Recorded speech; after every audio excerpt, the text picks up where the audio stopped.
Terungkap motif Rokib bunuh Sapri dan mayatnya dimasukkan ke koper di Brebes, kesal ditampar. Kesal karena ditampar menjadi puncak penyebab pelaku membunuh korban, kemudian memotong tubuh 3 bagian dan memasukkannya ke dalam koper. Kasus inilah yang kemudian menggemparkan warga Desa Sukareja, Kecamatan Banjarharjo, Kabupaten Brebes pada Senin, 16 Februari 2026, siang. Tak butuh waktu lama, berdasarkan hasil keterangan beberapa saksi dan barang bukti yang ditemukan polisi saat olah TKP, pelaku pun tertangkap pada Selasa, 17 Februari 2026, dini hari. Pelaku adalah warga desa setempat dan ditangkap di Majalengka, Jawa Barat. Kepolisian mengungkap motif pembunuhan yang korbannya dimasukkan ke dalam koper di sebuah rumah kosong di Desa Sukareja, Kecamatan Banjarharjo, Kabupaten Brebes pada Senin, 16 Februari 2026. Diketahui pelaku bernama Rokib atau R, 45, warga Desa Sukareja, Kecamatan Banjarharjo. Sedangkan korbannya merupakan tetangga dari desa lain, yaitu Sapri, 67, warga Desa Pende, Kecamatan Banjarharjo.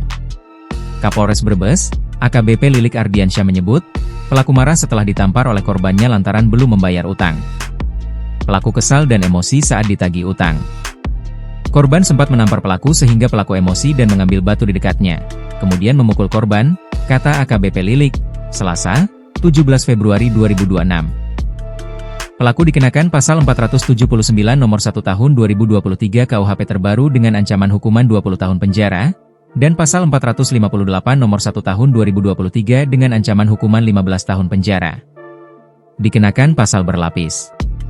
Karena pada saat pelaku menghabisi korban, pelaku juga mengambil ponsel dan uang milik korban sebesar Rp15.622.000, tandasnya.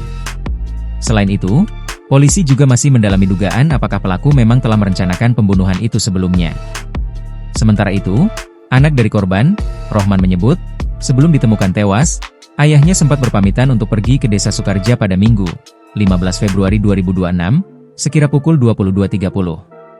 Ayahnya disebut hendak menemui seseorang yang memiliki utang 5 juta rupiah. Saat pergi, ayahnya membawa uang 20 juta rupiah serta sebuah telepon genggam. Bapak pamit mau menemui orang yang punya utang. Katanya hanya sebentar, namun tidak pulang-pulang, ternyata ditemukan meninggal, kata Rohman.